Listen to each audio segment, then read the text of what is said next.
Episode 2 की शुरुआत में गॉन और कुरापिका दोनों ही एग्जाम साइट पे पहुंच चुके थे। सेकंड फेज का जो एग्जाम साइट होता है ना, वहां पे वो पहुंच चुके थे और पहुंचते ही वो लियोरियो को ढूंढना शुरू कर देते हैं और हिसोका भी उंगलियों से बताता है कि लियोरियो कहाँ पे है। और हम लियोरियो को देखते हैं, उसका गाल फूला हुआ होता है क्योंकि पंच पड़ा था ना हिसोका से, उसकी वजह से गाल फूला होता है। और जब ये पास आता है ना तो वो पूछता है कि मेरे मुंह पे ये चोट कैसे लगी और मैं यहाँ पे कैसे, उसको कुछ याद ही नहीं होता। और कुरापिका गॉन से बताते हैं कि हम इसको बताते भी नहीं है कि ये हिसोका से पिट के आया हुआ है, नहीं बताते हैं, ज्यादा अच्छा रहेगा। उसके बाद वहाँ पे किलुआ आता है और किलुआ पूछता है कि तुम कैसे पहुंच गए, तुम तो मतलब रास्ता खो गए थे ना। तो वो बताता है कि मैंने बस लियोरियो का जो सेंट है ना उसको सुन सुन के आ गया, जिसको सुन के ये बोलता है कि अच्छा काम किया तुमने। उसके बाद फर्स्ट फेज का जो एग्जामिनर होता है जिसका नाम सतोज होता है, वो बताता है कि अब यहाँ से मेरा काम खत्म होता है, तुम सबको ऑल द बेस्ट आगे के फेज के लिए। और वो निकल पड़ता है अपने रास्ते। और उसके बाद हम देखते हैं जो बड़ा वाला महल जैसा कुछ होता है ना, उसके दरवाजे खुलते हैं और सच में अंदर एक महल जैसा कुछ होता है जिसके अंदर दो बंदे हमें साफ साफ दिख रहे होते हैं, जिनमें से एक बहुत मोटा वाला बंदा होता है और एक लड़की भी उसके साथ होती है। और ये दोनों होते हैं फेज 2 के जो एग्जामिनर्स होते हैं ना, ये दोनों ही होते हैं, जिनमें से ये जो लड़की है उसका नाम है मैंशी और जो बड़ा वाला मोटा वाला बंदा है उसका नाम है बुहारा। उसके बाद मैंशी बताती है अगर तुमको फेज 2 के अंदर पास होना है ना तो तुम्हें एक डिश बनानी पड़ेगी जो कि हमें सेटिस्फाई कर सके, हमारे पेट को सेटिस्फाई कर सके, ऐसी डिश बनानी पड़ेगी। और जिसको सुन के सबके सब हंसने लगते हैं और बोलते हैं कि क्या खाना पकाना भी कोई काम होता है क्या, खाना पकाना क्या हंटर के अंदर आता है कि मैं एक हंटर और खाना पकाऊं, ऐसा कुछ सब बोलने लगते हैं। लेकिन मैंशी बोलती है अगर जाना है तो पकाना तो पड़ेगा है और तुम सबको एक डिश बनानी पड़ेगी जिसको मतलब हम सेटिस्फाई होकर खा सकें और उसी की बेसिस पे हम तुमको इवैल्यूएट करेंगे। अगर तुम पास होगे तो आगे जाओगे, अगर नहीं होगे तो फिर बाय बाय। उसके बाद हम सतोष को देखते हैं कि जो कि दूर से ये सब देख रहा होता है और बोलता है शायद 50 बंदे ही पास होके जाएं।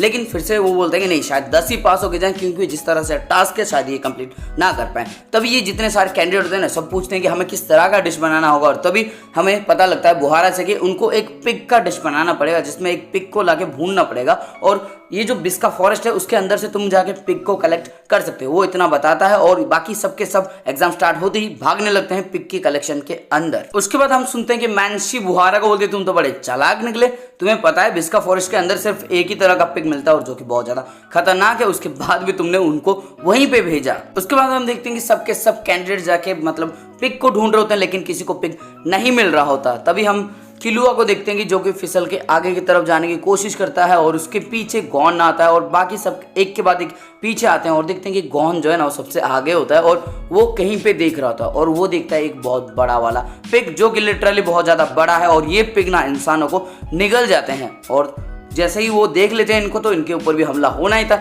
इनके ऊपर हमला होता है और ये सब भागते हैं, उनके पीछे पिग आते हैं और देखते हैं कि हम जितने सारे कैंडिडेट थे ना वो सबके पीछे अब पिग लड़ चुके हैं और वो पिग सब एक एक करके मतलब फेंके जा रहे होते हैं हवा के अंदर, किसी को फेंक रहे होते हैं, किसी को उठा के पटक रहे होते हैं, बहुत कुछ कर रहे होते हैं। उसके बाद हम टोटो द रेसलर को देखते हैं जो कि बहुत बड़ा वाला पत्थर एक पिग के सर पे दे मारता है लेकिन उसकी नाक को टकरा के वो जो पत्थर होता है ना टूट जाता है और उसको कुछ होता ही नहीं है। तभी हम निंजा को देखते हैं जो कि अपना ब्लेड भी फेंक के मारता है उनकी नाकों के ऊपर, लेकिन उसको कुछ होता ही नहीं है। मतलब बहुत ज्यादा स्ट्रॉन्ग है ये वाले पिग्स, इसलिए उनको कुछ एक सिंगल स्क्रैच तक नहीं आ रहा था और निंजा की फटके अभी तक 4 हो चुकी होती। उसके बाद एक पिग गॉन को मारने ही वाला होता है टक्कर, लेकिन अचानक से गॉन हट जाता है जिसकी वजह से वो पिग जाके एक पेड़ में जाके टकरा जाता है, जिससे उसे कुछ होता तो नहीं लेकिन उस पेड़ के ऊपर से कुछ फल उसके फॉरहेड के ऊपर गिरते हैं और हम देखते हैं कि उसके फॉरहेड के ऊपर गिरने के बाद वो थोड़ा सा मतलब कमजोर पड़ जाता है, जिससे गॉन को पता लग जाता है कि इसका जो फॉरहेड है वो बहुत ही ज्यादा कमजोर है और उसके फॉरहेड के ऊपर ही ये जाके हमला करता है, जिसकी वजह से वो वाला पिग वहीं पे ढेर हो जाता है। और उसके बाद सबके सब कैंडिडेट को पता लग जाता है कि इनका जो फॉरहेड है बहुत ज्यादा वीक है और इसीलिए इनकी नाक बहुत ज्यादा स्ट्रॉन्ग है ताकि वो अपना फॉरहेड को बचा के संभाल के रख सकें। लेकिन अब इनको पता लग चुका है तो सबके सब फॉरहेड के ऊपर अटैक करते हैं और एक के बाद एक की पिग जो होता है ना सबको हरा देते हैं, हराना क्या है मार ही देते हैं लिटरली। और उसके बाद उन सबको उठा के लेके पकाने के लिए उठा के चले जाते हैं सेकंड फेज का जो साइड होता है ना वहां पे। उसके बाद हर एक कैंडिडेट अपना पिग लेता है और उसको ड्रिल के अंदर ढाल के उसको घुमा घुमा के पका रहा होता है ताकि वो अच्छी तरह से पक जाए। और ये सब सतोषा देख रहा होता है और बोलता है कि इस साल के जो कैंडिडेट है ना ये तो कुछ ज्यादा ही टैलेंटेड है और थोड़ा सा रिलैक्स होता है। तभी हम देखते हैं कि मैंशी एकदम शांत बैठी हुई है और उसके पास टोडो आता है और बोलता है कि ये टेस्टिंग करके देख लो, जिसको तो मतलब बुहारा तो एकदम निकल के खा जाता है और टेस्ट बताता है, लेकिन मैंशी उसको रिजेक्ट कर देती है बिना खाए और उसने सूंघा तक नहीं होता और उसको रिजेक्ट कर देती है और उसको वहां से भागने के लिए बोलती है। उसके बाद निंजा आता है, उसको भी वो रिजेक्ट कर देती है मतलब बुहारा तो खाया जा रहा होता है, लेकिन मैंसी जितना आ रहा है ना सबको रिजेक्ट किए जा रही होती है। मैंसी हर एक कैंडिडेट को रिजेक्ट कर रही होती है, बोल रही कि इसके अंदर स्वाद है ही नहीं, मुझे चखना ही नहीं है, मुझे पहले से ही पता है कि इसके अंदर कुछ स्वाद है ही नहीं। और तब हम देखते हैं कि गॉन एक प्लान बनाता है, क्यों ना हम इसको थोड़ा सा सजा के लेके जाएं, और वो वैसा ही करता है। गॉन और उसकी जो टीम होती है ना, किलुआ, लियोरियो और कौन था, और कुरापिका, ये सब मिलके ना कुछ सजावट का सामान की तरह सजा के लेके जाते हैं, लेकिन वहां पे भी इन सबको रिजेक्ट कर दिया जाता है। मतलब और बोला जाता है कि तुम्हें स्वादिष्ट बनाने के लिए बोला था, और तुम बस घास पे मतलब ऐसा डाल के मतलब थोड़ा सा सजा के लेके आ रहे हो, और तुम चाहते हो कि मैं तुम्हें पास कर दूं। इस तरह से वो बातें करती है और सबको रिजेक्ट करती है, यहाँ तक कि कोई बचता ही नहीं है भाई। कुछ तो फेंक भी देती है, लेकिन अपना जो बुहारा आता है ना वो बहुत तेज होता है, वो उठा के सबको खा जाता है। मतलब बुहारा सब कुछ खाता है, बुहारा सबको मतलब पास कर देता है, लेकिन मैंसी ने अभी तक किसी एक बंदे को भी पास नहीं किया होता है। पूरा पिकअप बहुत ही स्टाइलिश से सजाता है, काट कूट के लेके जाता है, लेकिन उसको भी रिजेक्ट कर देती है और बोलती है कि 403 से तुम अच्छे नहीं थे, यानी कि लियोरियो का खाना, इसका खाना एकदम सही था, मतलब एकदम बराबर सजा, जिसको सुन के ना अपना पूरा पिकअप थोड़ा सा दिल जो है ना उसका बैठ जाता है। तभी हम सतोषा को देखते हैं, जो कि ऊपर से देख रहा था, वो फोन करके बोलता है कि यहाँ पे एक प्रॉब्लम हो गई है, अभी तक किसी एक को भी इसने पास किया ही नहीं है, तो तुम जल्दी से यहाँ पे पहुंच जाओ, वरना गड़बड़ी बहुत ज्यादा हो सकती है। उसके बाद मैंसी अनाउंस करती है कि एग्जाम खत्म हो चुका है, तुम में से एक बंदा भी पास नहीं हुआ है और तुम सब अपने घर जा सकते हो। तब सारे के सारे कैंडिडेट नाराज हो जाते हैं, गुस्से हो जाते हैं, और टोडो तो भाई कुछ ज्यादा ही गुस्सा हो जाता है, वो तोड़ देता है और बोलता है कि तुमने हमें खाना पकाने के लिए बोला, हमने खाना पकाया। और तभी मैंसी चिल्ला के बोलती है कि मैंने तुम्हें कहा था कि पोर्क को पकाना है, इस तरह से पकाना है कि जैसे हम दोनों को ये स्वादिष्ट लगे, लेकिन मुझे बिल्कुल भी स्वादिष्ट नहीं लगा, इसलिए मैं तुम सबको फेल कर रही हूँ। तभी निंजा बोलता है कि सारे पोर्क एक जैसे होते हैं, तो उसका कॉलर पकड़ती है और बोलती है तुझे टेस्ट के बारे में मुझसे ज्यादा पता है क्या साले, और अगर तू ऐसी बातें करता रहेगा ना, मैं तेरा जबड़ा तोड़ के उखाड़ के फेंक दूंगी, ऐसी धमकी देती है वो। उसके बाद टोडो उठ खड़ा होता है और बोलता है कि तुम जैसी एक गवर्नमेंट मेट मेरा जो फ्यूचर है वो डिसाइड नहीं कर सकती, मैं ये सब रिफ्यूज करता हूँ, और तुम्हें या तो हमारा एग्जाम फिर से लेना होगा या फिर तुम्हें मुझसे लड़ना होगा। और वो उसके बहुत ही ज्यादा करीब चला जाता है फाइट करने के लिए। तभी हम देखते हैं कि अपना जो बुहारा होता है ना, एक जोर से पंच मारता है इसको, और ये उड़ के सीधा जाता है भाई, बहुत ऊपर से उड़ के जाता है और एक जगह पर टकरा के फिर से नीचे गिर जाता है। उसके बाद हम देखते हैं मैंसी के हाथ में दो बड़े बड़े चाकू होते हैं, इसका मतलब बुहारा ने उसकी जान बचाई थी। अगर बुहारा पंच नहीं मारता तो मैंसी उसको खत्म ही कर देती। उसके बाद मैंसी बताती है कि जितने सारे हंटर्स हैं ना, उन सबको कुछ ना कुछ मार्शल आर्ट पता है, और वो चाकू को घुमा के दिखाती है, जिसका साफ मतलब यही है कि अगर तुम में से कोई मुझसे लड़ना चाहता है तो आके लड़ सकते हो। वो खुला चेतावनी दे देती है सबको। उसके बाद हिसोका को दिखाया जाता है, जो अपने पॉकेट के अंदर से एक ताश की पत्ती निकालता है और वो उसको फेंकने वाला होता है, लेकिन तभी अचानक से एक आवाज आती है जो बोलती है कि सबको फेल करना कुछ ज्यादा ही हो गया, तुम्हें शायद ऐसा नहीं करना चाहिए। और हेलीकॉप्टर के अंदर से दो बंदे उतर के आते हैं और पता चलता है जो हंटर एग्जामिनेशन का जो मेन होता है ना, वो बंदा यहाँ पे आ चुका है, जो कि एक बहुत ही ज्यादा बुढ़ा है और बहुत बड़ा मार्शल आर्टिस्ट है। और इस बुढ़े का नाम होता है चेयरमैन नेटारो, क्योंकि ये चेयरमैन होता है हंटर जो एग्जामिनेशन होता है ना, जो एसोसिएशन है उसका चेयरमैन होता है, इसके लिए इसका नाम चेयरमैन नेटारो होता है। उसके बाद चेयरमैन नेटारो बताते हैं कि तुमने इन सबको फेल कर दिया क्योंकि इन्होंने कुछ भी नया ट्राई नहीं किया।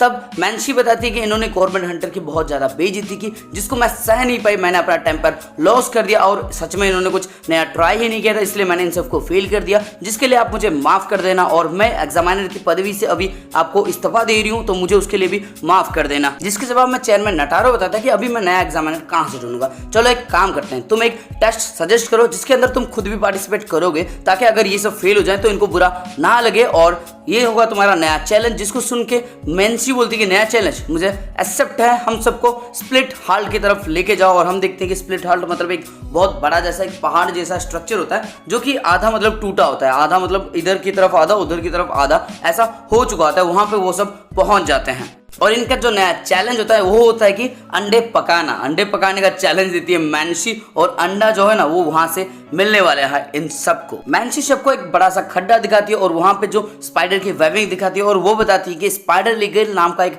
स्पेशीज है जो यहाँ पे मतलब अपने अंडे देते हैं, और उन्हीं अंडे को लेके आना है और उनको पकाना है, और ये है उनका नया चैलेंज। और तभी वो बताती है कि किस तरह से करना है, वो खुद करके भी दिखाती है। मैंसी बताती है कि इनको ड्रीम एग भी कहा जाता है, और इतना बोल के वो नीचे कूद जाती है और जाके एक स्पाइडर से लटक जाती है। स्पाइडर का जो वेब होता है ना उससे जाके लटक जाती है और तभी वो मतलब थोड़ा सा मूवमेंट करके उस अंडे के पास पहुंच जाती है। लेकिन वो अंडे को तो पकड़ लेती है, लेकिन उसके बाद वो नीचे भी गिर जाती है, जिसको देख के सब हैरान हो जाते हैं कि ये सब क्या हो गया, शायद वो मर गई, शायद वो उसने खुद सुसाइड ही कर लिया। बाकी सब ऐसा चिल्ला रहे होते हैं। तभी हम देखते हैं एक हवा का झोंका ऊपर की तरफ आता है, जिसके साथ मैंसी भी उसके साथ ऊपर आ जाती है और मैंसी एकदम सही सलामत होती है। यानी कि मैंसी को पता था कि एक नीचे की तरफ से एक हवा आती है, जिस हवा की मदद से ये ऊपर आ सकती है। उसके बाद वो कैंडिडेट को वो अंडा देती है और बोलती है कि जाओ तुम सबको इसी को लेके आना है। जो सुन के बहुत सारे कैंडिडेट एक साथ छलांग लगा देते हैं। पहले तो अपनी गॉन की टीम लगा देती है छलांग, उसके पीछे पीछे और भी बाकी सब छलांग